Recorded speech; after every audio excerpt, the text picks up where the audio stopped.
Halo teman-teman, kali ini kita berada di Bali. Kita akan melihat salah satu patung yang sangat indah di Bali, dekat International Airport Ngurah Rai, dan kita akan ikuti cerita di balik patung ini.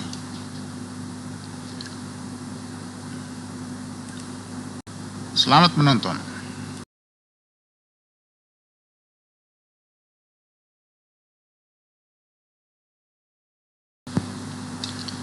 Kita sekarang berada di Jalan Raya Tuban, dan jalan di depan itu adalah Jalan Airport Ngurah Rai. Jadi ini adalah pertigaan Jalan Airport Ngurah Rai dan Jalan Raya Tuban, Kuta Bali. Ini adalah Taman Satria Gatotkaca, dan ini dekat sekali dengan portal masuk kawasan Airport Ngurah Rai. Nah, ini adalah patungnya, yang bagi sebagian orang atau sebagian orang menyebutnya patung kuda. Tetapi ini adalah patung Satria Gatotkaca melawan Prabu Karna. Patung ini dibuat oleh seorang seniman patung asal Ubud, Bali, yang sangat terkenal, yaitu Iwayan Winton. Patung ini diresmikan pada bulan Oktober 1993 oleh Gubernur Bali waktu itu, yaitu Profesor Ida Bagus Oka. Nah, patung ini terdiri dari 6 kuda, sehingga mungkin karena itu disebut patung kuda. Ada seorang yang berada di atas kuda, itulah Gatotkaca, dan seorang berada di dalam kereta memegang panah, itulah Prabu Karna beserta seorang kusir. Patung ini menceritakan cerita dalam Mahabharata. Mahabharata adalah kisah perang perang saudara antara Pandawa dan Kurawa, memperebutkan takhta Hastinapura. Nah, kita mulai cerita ini dari seorang gadis bangsawan bernama Kunti atau Dewi Kunti. Nah, suatu hari Kunti menerima seorang pendeta. Karena pelayanan jamuan yang sangat perfect, maka pendeta ini kemudian memberinya kesaktian, yaitu mantra yang bisa memanggil dewa. Nah, suatu saat Kunti ingin tahu tentang mantra ini dan ia ingin mencoba mantra ini.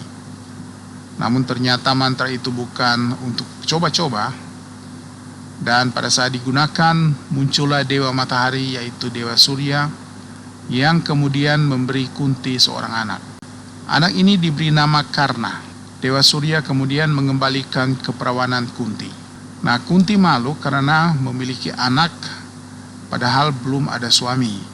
Maka Karna kemudian dia buang di sungai, dan karena ditemukan oleh seorang kusir kerajaan, Kunti kemudian kawin dengan Pandu dan mendapatkan 3 orang anak, yaitu Yudhistira, Bima, dan Arjuna.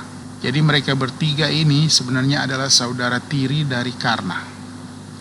Pandu kemudian kawin lagi dengan Madri dan mendapatkan anak kembar, yaitu Nakula dan Sadewa. Nah, kelima anak Pandu inilah yang disebut Pandawa. Masing-masing anggota Pandawa ini adalah titisan dewa. Yudhistira adalah titisan dewa Yama, yaitu dewa akhirat. Bima adalah titisan dewa Bayu, yaitu dewa angin.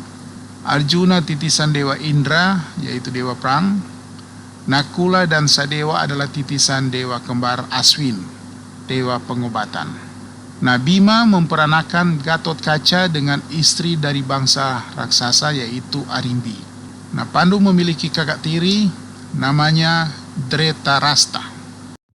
Nah, Dretarasta memiliki 100 orang anak yang disebut Kurawa dan 2 anak lainnya. Yang tua dari Kurawa itu namanya Duryodhana. Nah, sebenarnya Dretarasta yang berhak atas kerajaan Hastinapura, namun karena dia buta, maka yang menjadi raja adalah adik tirinya, yaitu Pandu. Namun setelah Pandu meninggal, Dretarasta akhirnya yang menjadi raja. Nah, karena tumbuh menjadi dewasa dan berguru kepada guru-guru hebat, sehingga dia sangat mahir dalam memanah. Dia mengikuti pertandingan dan menantang memanah Arjuna, yang juga adalah seorang yang jago panah. Namun karena Karna dianggap sebagai rakyat rendahan, maka dia dianggap tidak pantas menantang Arjuna. Disinilah Duryodhana yang tertua dari Kurawa membela Karna. Nah, ada suatu kejadian lagi saat mengikuti sayembara untuk mendapatkan putri raja, yaitu Draupadi. Karna juga memenuhi sayembara itu sebenarnya, tetapi Draupadi mengetahui latar belakang Karna hanya sebagai anak seorang kusir. Nah, lagi-lagi di sini Duryodhana membela Karna, namun Draupadi tetap menolak. Sayembara dilakukan kembali dan dimenangkan oleh Arjuna. Draupadi kemudian menjadi istri dari 5 orang Pandawa. Jadi menjadi istri dari 5 orang. Karena akhirnya dinobatkan menjadi raja di salah satu bagian dari Hastinapura. Karena pembelaan Duryodhana ini, maka Karna berada di pihak Kurawa. Kunti yang akhirnya mengenali Karna kemudian membujuk Karna untuk tidak melawan saudara tirinya. Karna menolak. Dia menyesali Kunti yang telah membuangnya dan tidak melupakan jasa dari Duryodhana. Namun dia mengatakan kepada Kunti ibunya bahwa dia tidak akan membunuh Pandawa kecuali Arjuna, yang memang karena dendamnya kepada Arjuna. Karena adalah seorang yang suka memberi. Saat Dewa Indra menyamar untuk meminta sedekah, Karna malah memberikan potongan baju pusakanya yang bisa membuatnya kebal senjata. Nah, melihat sifat ini, Dewa Indra sangat kagum dan memberikan Karna pusaka tombak konta. Konta ini jika digunakan melawan siapapun pasti menang. Namun konta ini hanya bisa digunakan sekali saja. Nah, pada perang saudara Pandawa melawan Kurawa, Karna menjadi panglima perang Kurawa. Dia berhasil mengalahkan 4 dari 5 Pandawa, namun tidak membunuh mereka karena janjinya kepada ibu Kunti. Sekarang tujuannya membunuh Arjuna dan hanya dengan satu cara, yaitu menggunakan tombak konta. Gatotkaca adalah anak Bima. Dia memiliki kesaktian yang luar biasa. Dia mendapat pakaian pusaka dan bisa terbang dengan pakaian itu. Dia mendapatkan julukan otot kawat tulang besi. Dia juga bisa memperbesar tubuhnya. Gatotkaca sangat lihai bertempur pada malam hari. Karena kesaktian Gatotkaca ini, maka Karna didesak Duryodhana untuk melawan Gatotkaca. Karna mengendarai kereta kuda bersama kusir dan senjata konta di dalam keretanya. Menyadari kesaktian Karna yang dapat mengalahkan keempat Pandawa, termasuk ayahnya, maka Gatotkaca berniat menghalangi Karna yang ingin membunuh Arjuna. Dia sengaja memancing Karna untuk menggunakan tombak konta, senjata yang dapat membunuh Arjuna. Dengan kemampuan terbangnya, Gatotkaca mampu menghindari panah-panah bahkan senjata lain dari Karna. Bahkan Gatotkaca mengembalikan beberapa panah yang kemudian melukai Karna.